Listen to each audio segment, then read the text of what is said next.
Di era awal 90-an hingga awal 2000-an, dunia televisi di Indonesia sedang dalam masa keemasan dalam menayangkan berbagai acara TV dari berbagai genre dan berbagai negara, termasuk acara-acara TV dari Jepang. Di dalam hal ini drama televisi asal Jepang, maupun musik-musik Jepang, yang kebanyakan mulai dikenal saat itu melalui berbagai soundtrack dari berbagai anime, maupun TV series yang tayang pada saat itu. J-pop pernah mendapatkan tempat di hati para pemirsa televisi pada saat itu, baik dari drama televisi dan industri musiknya, sempat menjadi fenomena tersendiri. Di video kali ini, Arsip Biru akan membahas dan kilas balik tentang masa keemasan dorama Jepang dan J-pop seluruhnya. Jangan lupa untuk subscribe channel ini, di like dan di share juga video yang ada di Arsip Biru.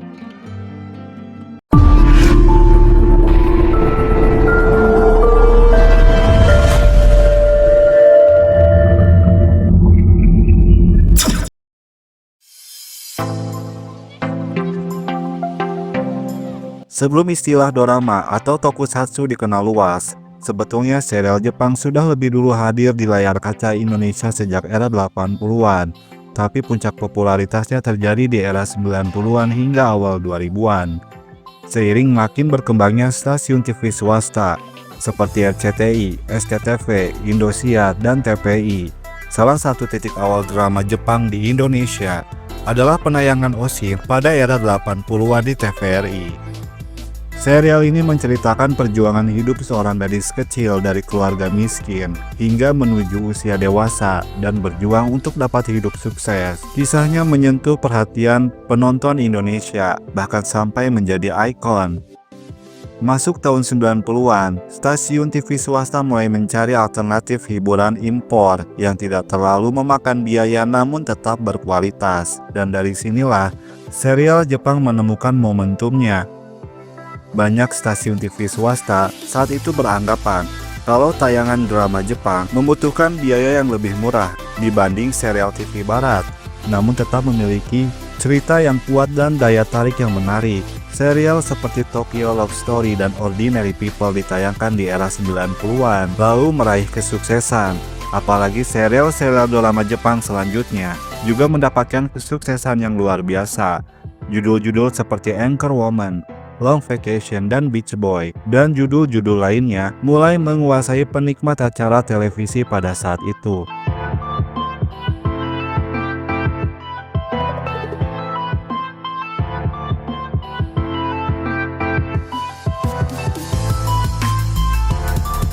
Lalu muncul juga genre action yang meledak luar biasa, yaitu tokusatsu. Genre ini menampilkan pahlawan bertopeng, monster raksasa, dan special effect. Hal-hal ini menarik perhatian anak-anak.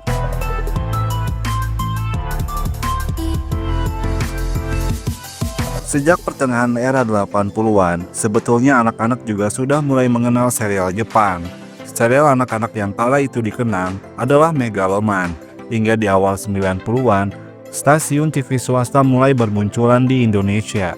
Mereka tidak hanya menayangkan sinetron lokal, tetapi juga membuka jalan bagi masuknya serial anime Jepang dan serial tokusatsu ke layar kaca Indonesia. Berbagai anime angkatan awal yang tayang di televisi Indonesia adalah Doraemon, Candy Candy, hingga Sailor Moon berhasil menjadi fenomena pada saat itu. Apalagi kemudian semakin banyak muncul berbagai judul anime yang sangat fenomenal di Indonesia, seperti Dragon Ball, Crayon Shinchan, One Piece, dan lain-lain.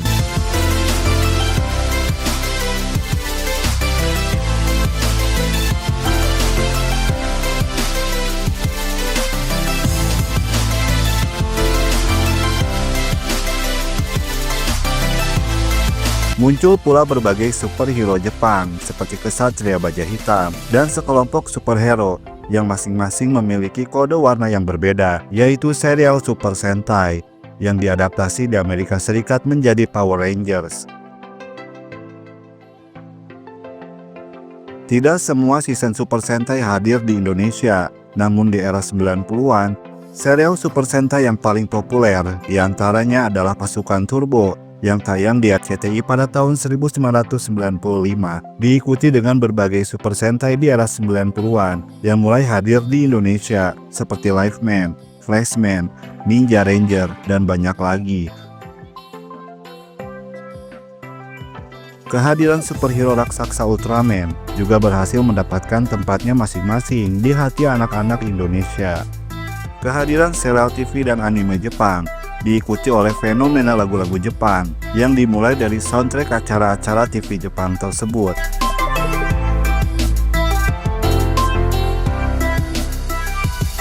Sebelum lagu-lagu K-pop masuk dan menjadi fenomena, lagu-lagu Jepang pernah menjadi tren di Indonesia. Mulai dari soundtrack anime hingga soundtrack serial Jepang mendapatkan tempat bagi penikmat musik di Indonesia. Kehadiran musik Jepang ini pula yang banyak menginspirasi banyak orang di Indonesia untuk membuat band dengan pengaruh yang kuat dari budaya Jepang. Nama-nama seperti Lord and Seal, SMAP, Speed, Ayumi Hamasaki, hingga Utada Hikaru menjadi nama yang sangat familiar di akhir 90-an hingga 2000-an. Para musisi ini berhasil mendapatkan banyak penggemar, baik di Indonesia maupun di seluruh Asia.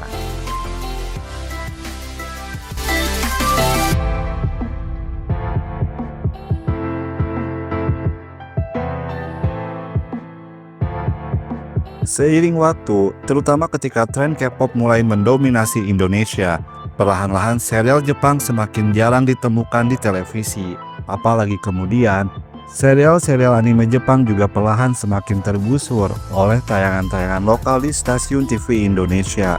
Budaya J-pop seakan semakin menghilang. Masyarakat saat ini menikmati berbagai hal berbau J-pop hanya melalui internet dan sosial media. Meskipun kehadiran fenomena J-pop sudah hampir hilang di Indonesia, namun kehadirannya sempat mewarnai tayangan televisi di Indonesia dan menjadi fenomena tersendiri.